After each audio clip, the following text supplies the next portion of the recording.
What does it mean? From insurer's point of view, what is an insurer? Insurer is a company, it is an organization like Ethiopian Insurance, Life Insurance Company of India. The company which is giving insurance is insurer. From insurance viewpoint, insurance can be defined as a mechanism through which a risk is distributed among the group of persons who are exposed to the type of risk. So,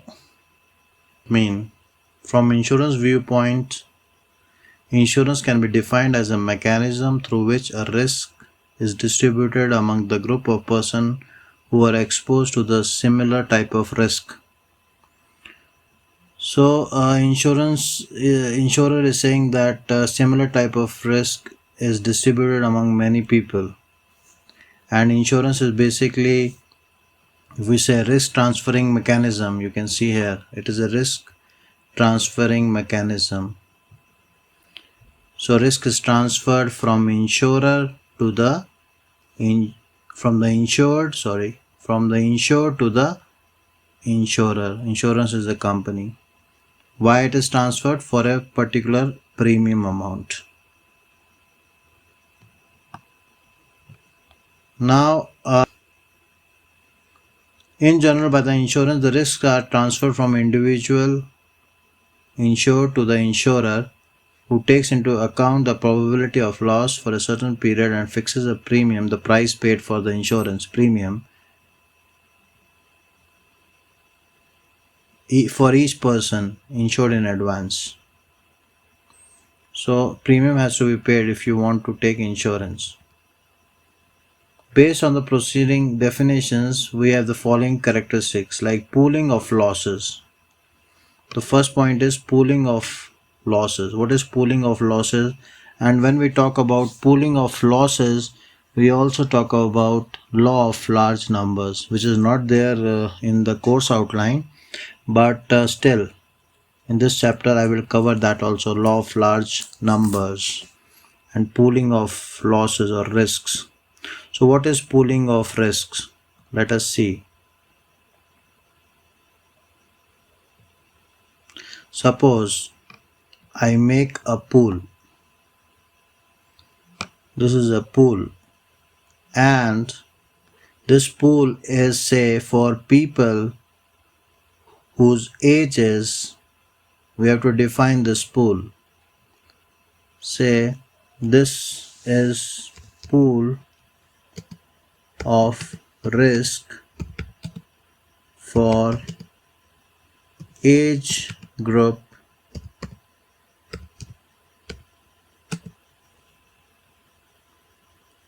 20 to 30.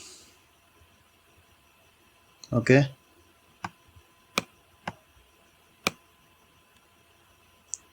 Yeah. So this is a pooling of risk for age group 20 to 30. So many, okay, let me take a pen. So many people are there. These dots are people. Let us say it is a population of Ethiopia or India for that matter. All people of age 20 to 30 are there in this group. These people are accumulated together. And this is what is called as pooling of risk. Similar or same risk is pooled together. In this particular group, I will not include 35, 40 people or 50, 60, 70 people. Why? Because they won't be the similar group. Because as now after 30, as the age will increase, the mortality rate means the chance of dying, the chance of a person dying will increase. As the age increases, the chance of death will increase, not decrease, it will increase obviously. So I don't want to include more than 30 in this group, because then the mortality rate will increase, and then that will not be similar risk. It will be risk which is higher than this group. So friends, this is pooling of risk. Now this risk has been pooled together. Now what is the concept? With pooling of risk, there is a concept of law of large number. What is law of large number? Let us take one example. Let me remove this. Okay, suppose let us see only two people are there in this group. So, how does the insurance work? Let us try to understand with this example. Everyone has, suppose in the first chapter I told you what is sum assured. Sum assured is the amount of claim which is payable. Suppose in life insurance, if somebody dies, that amount has to be paid. That is sum assured of the contract. So let us say 100,000 bir or rupees or dollars. Okay, let us take international USD, US dollars. 100,000 USD will be paid if any of these people will die in this group per person. Per insured or insurer? It is insured, obviously. So per insured 100,000 USD will be paid if somebody dies in this group. That is the contract policy. Then what is the premium paid? Let us assume 100 USD per year. Per year per insured. Now in this group, how much is the total premium in a year? In 1 year, how much the insurer will have in this group? Insurer will have 200 because one is 100, two people are there, two insured there, 200 USD the insurer will have in the pool.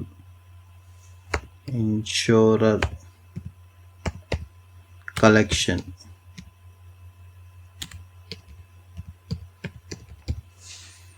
Now if somebody dies, God forbid, but somebody dies in this group, let's assume that this person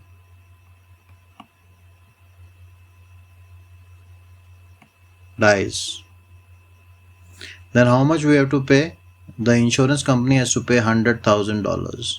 From where the company will give $100,000? Because the company has only 200 USD with it. Because of only two people are there in this group.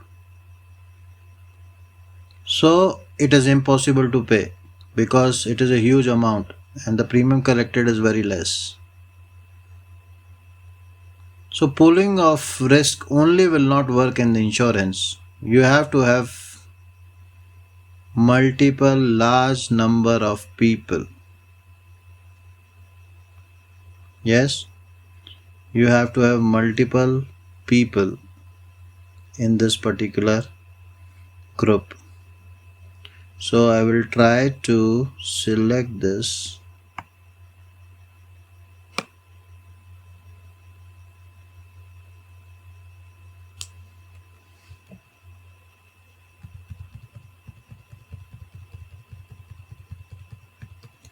If we have multiple people,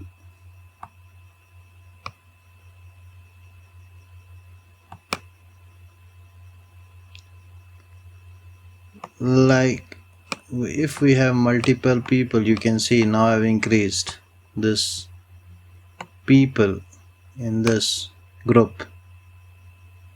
Let me copy it again and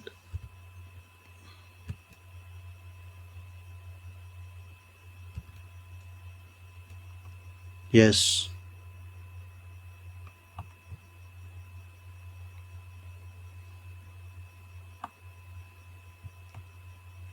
So now many people are there. So let us say there are 20,000 people in this group. Not 20, 500,000 people are there in this group now. 500,000. So 500,000 means 500,000 into 100. Number of 500,000 .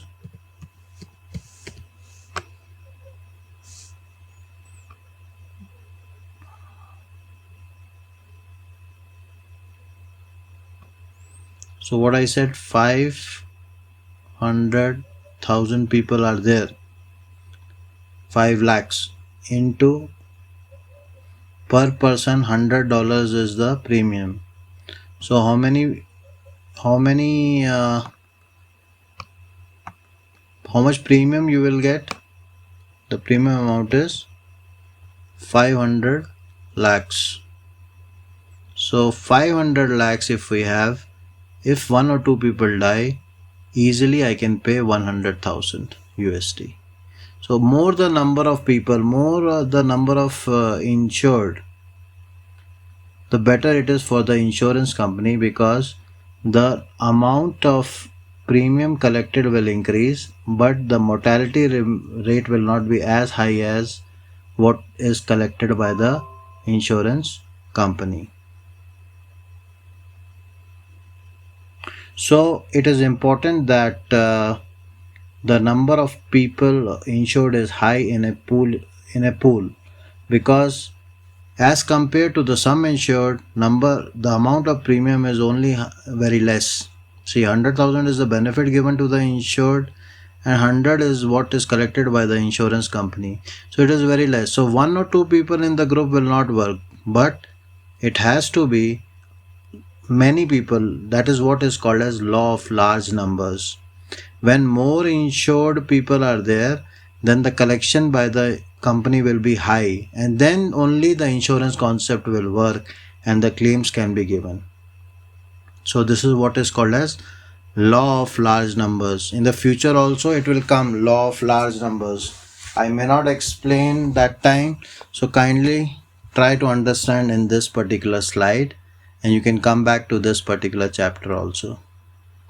So this is pooling of loss, but only pooling of loss will work? No, only pooling of loss will not work. But with this, there should be law of large numbers which should be included in this, so that the insurance concepts work. Next concept, you can read, there is a explanation. I am not going in that. I have explained you the concept. Next is payment of accidental losses are only covered by the insurance company. What is that supposed to mean?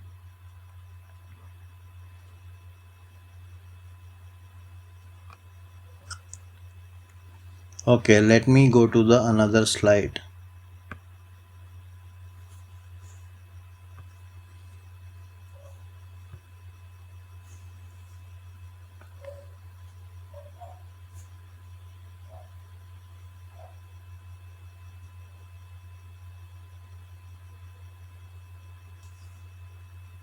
So only accidental coverage is, accidental losses are covered by the insurance company. What does it mean? Like for example, there is a car.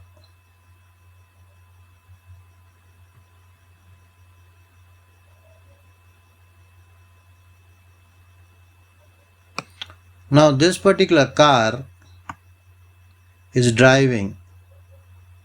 It is going,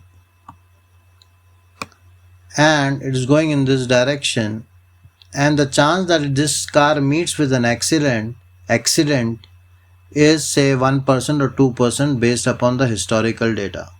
That could be an accidental loss. But when this accidental loss is not very much objective but subjective, for example, the car is in not good condition, driver has no driving license, and the road is very extreme road where the driver is driving, or the driver is in the influence of alcohol. All these things, if it is there, then the accident is not by chance. It is there is a moral hazard which has been added to this particular accident. Because of this moral hazard, if you don't know what is moral hazard, please see the chapter number 1 or 2. You can see in that. And if that is there, then the chance this accident will not be a random accident, but the chance has increased of accident. Why this chance has been increased? Because of moral hazard. Some things like the driver is in the influence of alcohol, or the driver has no training, he does not have driving license. All these things, if it is there, then the insurance company will refuse to give the claim to the insured. So this is what it is saying. This is what it means, that payments of accidental losses will only be covered by the insurance company. Next is risk transfer. Again, risk transfer. Suppose again this car is there. This car is the property of Mr. X. This is Mr. X. Mr. X property. Mr. X property is having some value, say 500,000 birr or rupees or dollars. And when this car meets with an accident in a normal condition, then Mr. X will lose the 500,000 amount. 500,000 amount will be lost by Mr. X. Now he does not want to take this risk. He does not want to take this risk. 500,000 is there for this particular car value. If this car meets with an accident, there is an accident and the car is destroyed, 500,000 will be lost by Mr. X. This 500,000 can be the risk of Mr. X, and he is the person who can take a motor insurance from an insurer, from an insurance company, for a premium of say $500 or $50 for a year. When he has the insurance, this particular risk of 500,000 will be transferred from Mr. X to the insurance. So when he is taking insurance, risk of insurer will be transferred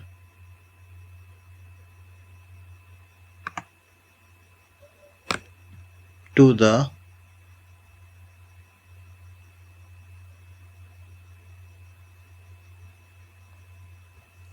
risk of insured will be transferred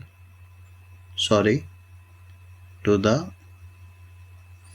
insurer. Insurance is the insurance company. So insured is Mr. X, and the money he will pay some premium, and 500,000 risk of Mr. X will be transferred to say Ethiopian Insurance Company. So this is what is risk transfer. Risk transfer is important concept in insurance, because insurance is a tool to transfer the risk of $500,000 from insured to the insurer by paying a premium amount. Now let us go ahead. Next is indemnification. What is indemnification, or principle of indemnity, which is very important, by the way. Please understand this. I will give you an example. Let me add the board. What is principle of indemnity? Insurance is a concept which is about risk transfer only for covering the loss and not for making any profit. Insurance is a tool to transfer the risk, to recover the losses, but it is never a tool to make profits. On the basis of this, the principle of indemnity is made. And principle of indemnity is followed by general insurance and not life insurance. Life insurance does not follow principle of indemnity. This will be covered in chapter number 5, but still basic idea I am telling you about principle of indemnity. What is principle of indemnity? So okay, now let us assume Mr. X purchased a house. So let me make a house. Okay, he purchased a house of Mr. X.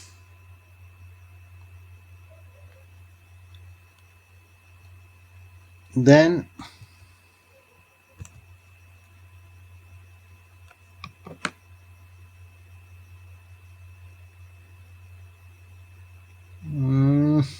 one second.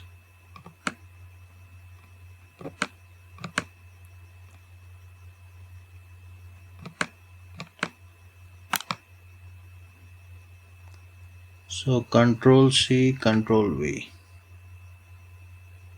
Anyways, it's not copying. So let me make one more house for you guys.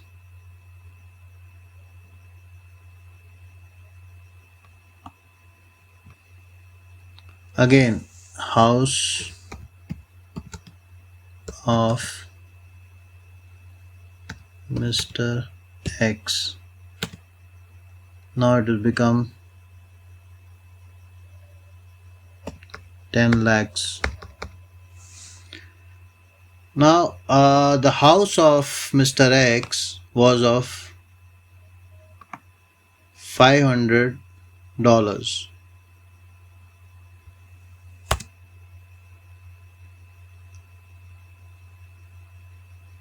$500, instead of 500, let's make it simple, 5 lakhs USD. And then after 10 years, the value of the house becomes double, 10 lakhs. Say after a period of 5 years.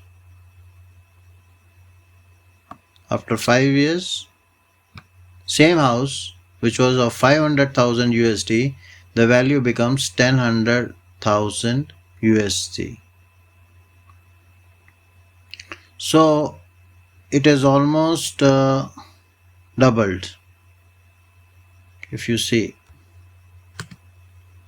5 lakhs USD, 10 lakh USD, it is doubled. Say over a period of let us take an example of period of, say, after 5 years or after 10 years.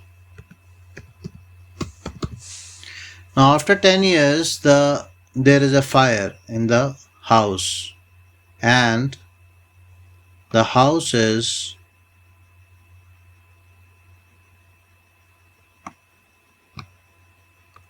destroyed. It is completely destroyed. Now tell me, students, where the insurance company, suppose if the house was insured by Mr. X for 500,000 USD, 5 lakhs USD, after 10 years also he is insured. Now the insurance company will give 10 lakh USD to the Mr. X, or the insurance company will give 500,000 USD to Mr. X. If you understand this concept, principle of indemnity, you have understood. Otherwise not. Now tell me, students, if Mr. X house is insured for 500,000 USD and now the value is doubled, that is 10,000 USD after 10 years, and the house is still insured, how much insurance amount will they get? Will the Mr. X get 500 or 1000? Okay, the answer is 500,000 USD of principal of indemnity. My dear friends, students, 500,000 USD was used to make this house. It is the cost of the house. After 10 years, also, if the cost is say 100 to 1000, 2000 extra, that cost can be added, not more than that. But let us say that there is no inflation, nothing is there for the easiness of understanding. There is no inflation. So 500,000 USD is required to build this house again. And that amount is again given to the Mr. X, because if I give him $100,000, double 5,000 USD dollars is his profit. 10,000 is the market value. But today also, after 10 years also, Mr. X can construct his house for $500,000, and still he can make his house same, from ashes to the original house. The same amount he can make it, considering there is no inflation. So 500,000 USD is what the insurance company will give. Why? Because principle of indemnity of insurance says that insurance is for only covering the losses, not for profit. If the insurance company gives him 10,000, the principle of indemnity is broken. Principle of indemnity is broken, and when the principle of indemnity is broken, that means you have made Mr. X, you have given Mr. X the cost plus profits. That plus profit is impossible in insurance, because insurance is a risk transfer and it covers only pure risks, that is loss or no loss situation. So speculative risk or risk which has profit margins is not covered by insurance. So this is called as principle of indemnity. I hope it is clear. I am sure it is. So there are some things in this you can read, please. I have already covered all this. Okay, what is the requirement of next point is, what is the requirement of insurable risk? First is there must be large number of exposure units, because we have to follow law of large numbers. Otherwise the insurance concept will not work. I told you. The loss must be accidental and unintentional. It should not be that I am covered with the insured is covered with the accident of motor car, so he will do the accident purposefully, intentionally, and claim. He is covered for health, he will pretend to be unhealthy and he will be hospitalized. This is not acceptable. Impossible to do like that. Okay, this is what the loss must be accidental and intentional. The loss must be determinable and measurable. It should be measurable. Like in life insurance, it is measurable. If the person dies, sum assured will be paid. It is measurable. But in some cases, not measurable, like disability claim. So if the person says that I'm not able to see, or he will pretend, or because sometimes it is very difficult to find the level of disability. Eyesight, how much he is seeing, how much he is not able to see, even the medical sciences is difficult to find the exact disability. So it should be measurable, it should be clear. That's what it is saying. The loss should not be catastrophic, like flood comes, everyone has died. Because if catastrophic is there, then the premium will increase to a level which is impossible for the person to pay. The chance of loss must be calculable. We should be able to calculate the risk probability. Like we can calculate from age group 20 to 30 what is the chance of a person that he will die in this year. That is what is calculable. That means you should be able to calculate the probability of death or any loss for that matter. So this can be calculated by statistics. The premium must be economically feasible. It should not be that the premium is so high that it is impossible for the person to pay.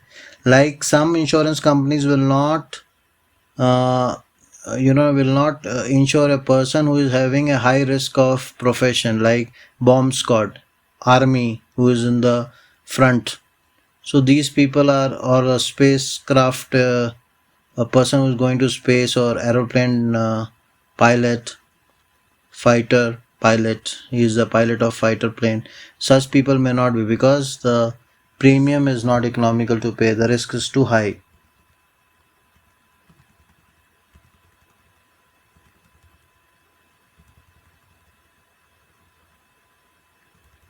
Okay, all this is told to you.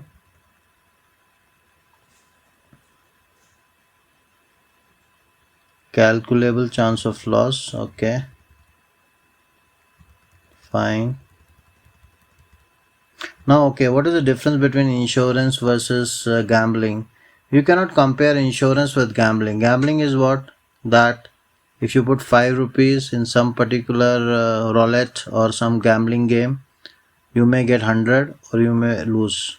The intention in this gambling is to gain profits, and insurance does not cover speculative risk.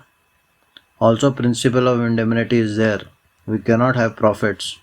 So gambling is having a component which can get you profit. In gambling, the intention is not to recover your losses. In gambling, your intention is to gain money 10 times, 20 times. So gambling is out of the scope of insurance.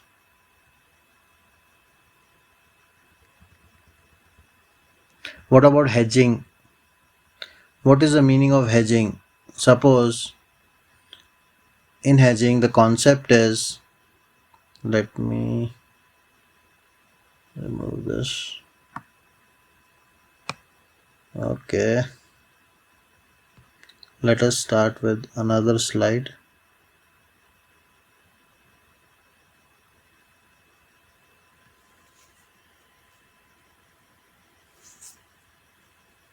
So what is hedging? Basically, hedging is that, suppose I have a product. Let us assume that I have a product. Say I have a stock of coffee beans,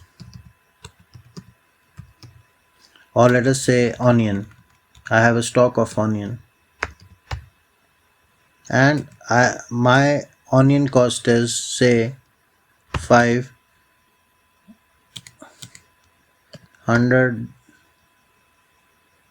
USD per ton.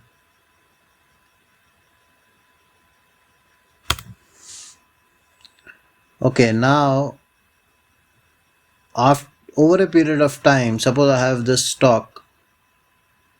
I have say I'm a farmer and I have a produce of 1,000 tons. Now, over a period of time, two things can happen.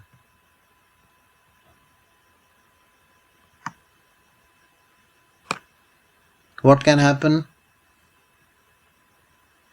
Either the price of this particular stock which I have, it can decrease, or it can increase. Now I want to sell this amount, sell this stock. If it is decreasing, I will lose a lot. If it is increasing, I will gain the profit. But I am fearing that it may go down and I will lose a substantial amount of money. So this is called as, I can put my money in a hedge account. What is a hedge account? That I can say that, oh, after 6 months, if the market goes down, I will still sell the amount. I will still sell my stock at 100 USD per time. Presently, after 6 months, the market rate may be 80 USD per ton. But because I've invested in the hedge fund, it is like a protection against the price going down. Price has gone down because of rains, because of whatever reasons, or the more supply is there. More supply is there. The prices have gone down. Because of that, I will lose. But because I have invested in a hedge fund, what will happen is I will be allowed to sell the products of my products at 100 instead of 90. I will save 10 USD per ton, and that will be my savings. But again, hedging is not insurance. It is like insurance, but hedging has a component that if suppose rain happens, the supply of onions, they may get rotten, and the supply of onions will reduce and the prices will increase, and then there is a chance of profit. So again, insurance cannot handle this situation because there is a margin of speculation in this, margin of profit in this. It is not about only loss cover, it can be profit also. The person can get profits if the market goes the other way around. So this is called hedging. Another is adverse selection. What is adverse selection? Again, adverse selection means that suppose, okay.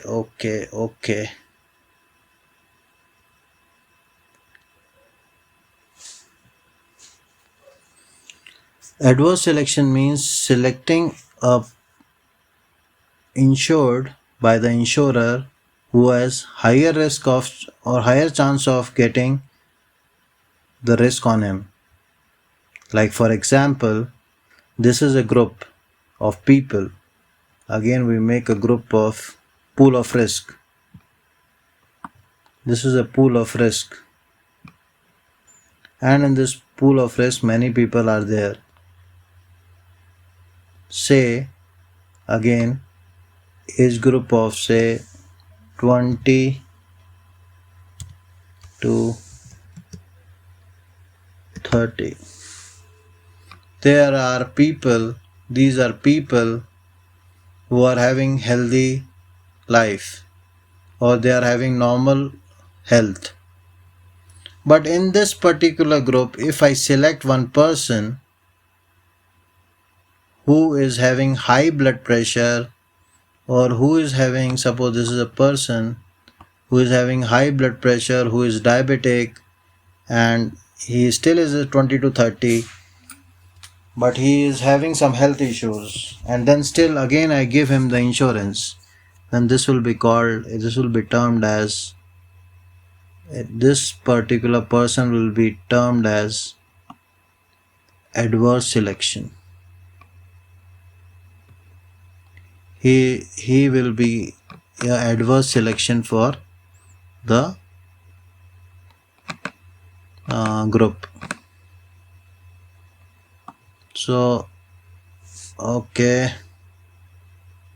so this person is adverse selection because the chance of his death is more as compared to other group members, or he has cancer or some disease which makes him an adverse means a negative selection. The chance of his dying are more as compared to other people in the group. So adverse selection is good or bad? It is bad for an insurance company, for the insurer, because the claim ratio will increase. Adverse selections therefore should be avoided. So I think that is the last point which we need to talk about. Now, so benefits of insurance for the society. Obviously there is indemnity for losses. That means the loss will be covered. Worry fear is reduced. Source of investment funds, because insurance company are investing in funds in the infrastructure, that is source of investment funds. Loss control is there. Enhancement of credit. And why enhancement of credit?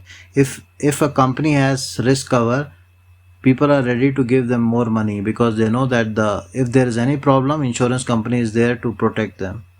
So that brings confidence in the eyes of the person who is giving loan to you, because he knows that everything is, all the risks are transferred to the insurance company, so my money will be safe. That's why the credit limit will increase.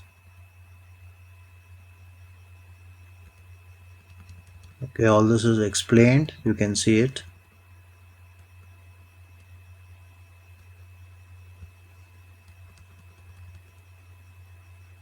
So what is the last point? What is the cost of insurance to society? First is cost of doing business, like for example, office rent, employees salary, then claim amount. These are cost of doing business. Then fraudulent claims. People say that I'm not healthy, but they are healthy. They will admit themselves to the hospital. Fraudulent claims. Inflated claims. Claim is for 100 bear. They will say my expense is 150. Inflated, increased to get benefit from insurer. These are the costs. That's all. Thank you very much for your time. Please, if you like this content, kindly subscribe to my channel. I will be also continuing this risk series. I will be going for another chapters also. And also, if you are interested in motivation, leadership, you can subscribe to my channel. Also about research topics. So this channel is all about management concepts. Thank you very much for your time. Stay in touch.